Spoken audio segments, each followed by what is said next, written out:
everyone, Phil from 3DP UK here. As you can see in front of you, we have the FOKOOS F3 odin-5. So this has been out for a few months now, and Sam from the Real Sam Prentice channel has kindly sent this over for me to do an additional review on what he's done already. So if you haven't already, check out his review on that.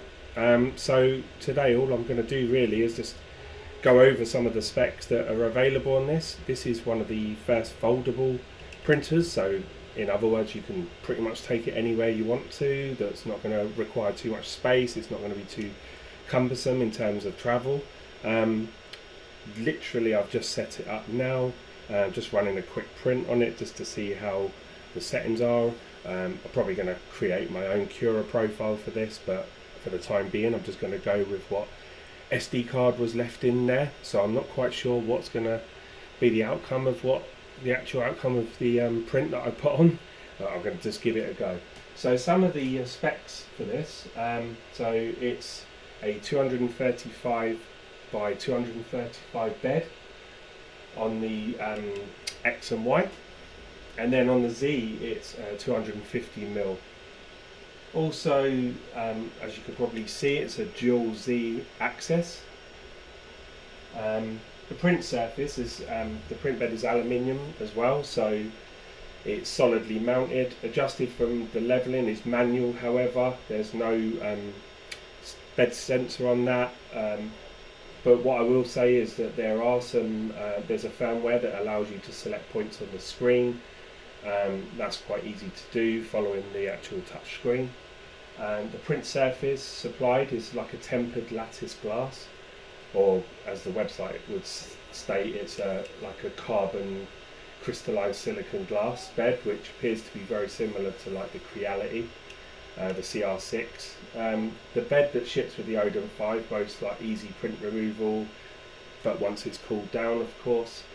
The extruder on the hot end, the odin-5 is like a direct drive extruder, so it's not like your Bowden extruder, it's direct, so obviously that would help with like TPU and stuff like that. It's got a Volcano style hot end, and the heat block sits vertical rather than horizontal. There is also a filament sensor break inside.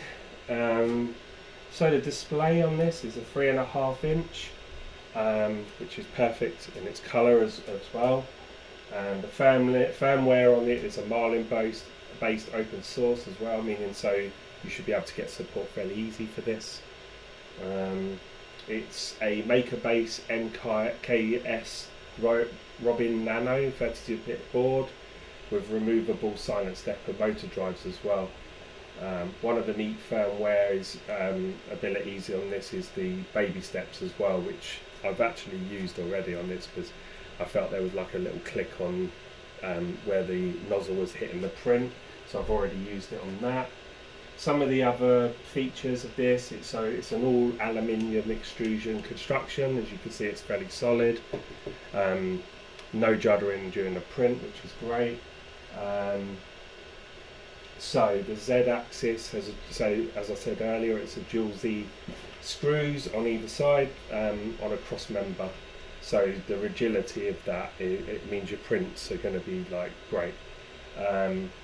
It's also secured by like a ball bearing at the top, so you won't get any Z wobble on that as well, which is great. So your Y-axis is going to be quite stable as it's on a dual axis setup and a belt in the middle. There has been some reports of the Y-axis sticking, but I'll say I've not seen that so far, but I'll keep an eye on that over the next few hours.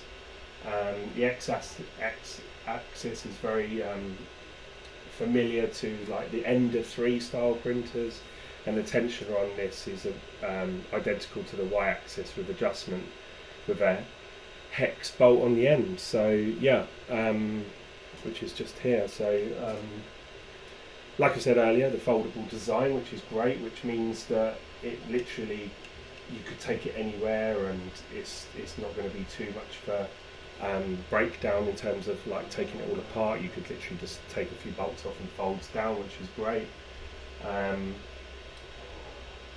On opening up the box, it's 99% ready to go, so literally all you have to do is connect up a few bolts. As I said, I believe it's 4 altogether, and that's it. You're literally ready to go. The second part of that would be obviously following the instructions. You'd have your 4Z access bolts, and then you install your filament spool holder at the top, which is a couple of bolts. And the third is inserting the ribbon cable just at the side here. That just push fits actually. That's a nice simple design. It looks tidy. There's not a lot of cables, and obviously you'd need to put in that cable over there. Once again, as I said, this was supplied by the real Sam Prentice. Thanks Sam for letting me review this. It's really kind of you. Sam's going to be lending me printers over the next few months over the year, and I'll be doing reviews, just additional reviews on top of his. So the actual machine was already pre-assembled, so in terms of how I'm describing it, it's just really from the manual. I say not many installation steps. Then you'd obviously need to level out the bed with the manual leveling, which was already done. The overall design, I'd say, is very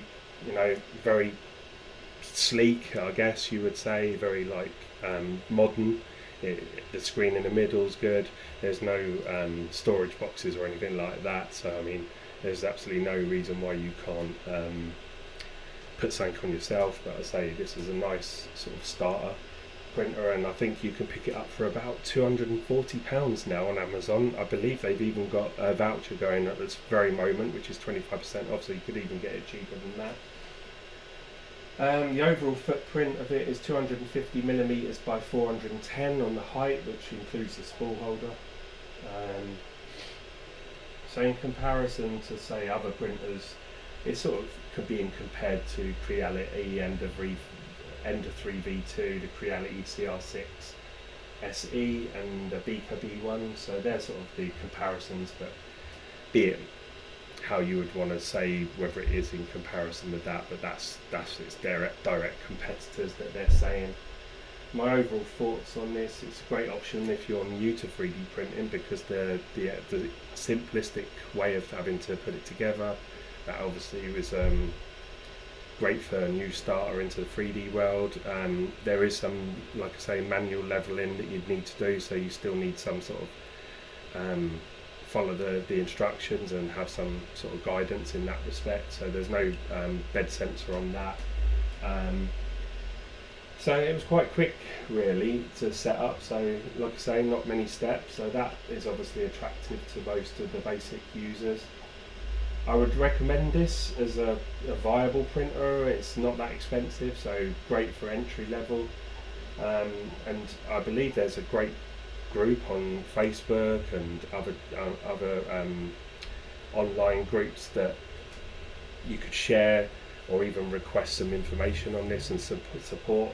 I know there's the FOKOOS users group on Facebook. Definitely sign up to them. They'll give you some guidance, whether it's before you're buying it or once you've bought it. But yeah, overall I think it's quite a good printer. Obviously I'm going to carry out some more tests on it. Right now I'm using the Matter Hackers Quantum filament on this, and this particular one is the Quantum Blue Raspberry, so it's a beautiful colour. It's like a two-tone colour, so you get like that reflection. But yeah, overall I think this is a lovely printer. Like I say, the actual touchscreen is fairly responsive. You can change the speeds, the temperatures, the Z-height if needed. If it's catching, you can turn the fan on and off or turn it down. You've got the computer port on the right hand side, and you've got the microSD card. I believe it's Wi-Fi as well. I'm not 100% sure. I haven't looked into that part. Like I say, overall the power cable's connected at the rear of the machine, so that sort of keeps around the actual peripherals nice and clear for sort of any work tools and stuff like that. I'd say it's quite a nice little printer actually. Running at 90% speed of the slicer settings, so I'm not sure what the settings were for that, but it's looking like it's coping with the speed and that, and obviously with a direct drive as well, that's coping really well. yeah, I think this is a lovely printer for the price. What can you do? I mean, you're not going to go wrong with that. Yeah, say that's just a quick review on the FOKOOS odin-5. Not a bad printer, to be fair. Like I say, many thanks to Sam over at the Real Sam Prentice. I'll drop a link to his channel at the bottom in the description. Top guy. If you haven't already liked and subscribed to him, definitely do that, and don't forget to like and subscribe to my channel. Obviously I'll be bringing more and more videos and unboxings and reviews of different machines that Sam's going to be sending over to me. So just over to the right here we have the Minga Magician X, which is what my next review will be on. I had a quick go on that earlier, printed off a quick print that was 2 hours, and it was brilliant. It's once again direct drive. On the back you've got a storage box for your tools. However, rightly brought up by Sam when he brought it around to me, it really doesn't make sense to have it here, because once your print's actually moving backwards and forwards, you're not going to really have access to that. So I'm not quite sure where the use of that is, especially if you need to make adjustments to another printer. But I guess you could probably just take them out. Once it's set up, you're pretty much ready to go. Yeah, so look out for that. That'll be in the next few days.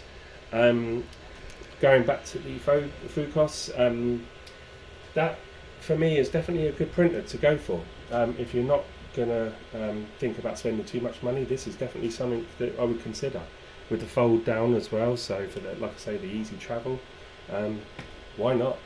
It's doing the job it's supposed to do, and not making a bad effort at the print there. So yeah, great. Anyway, like and subscribe to 3DP UK. Take care, everyone.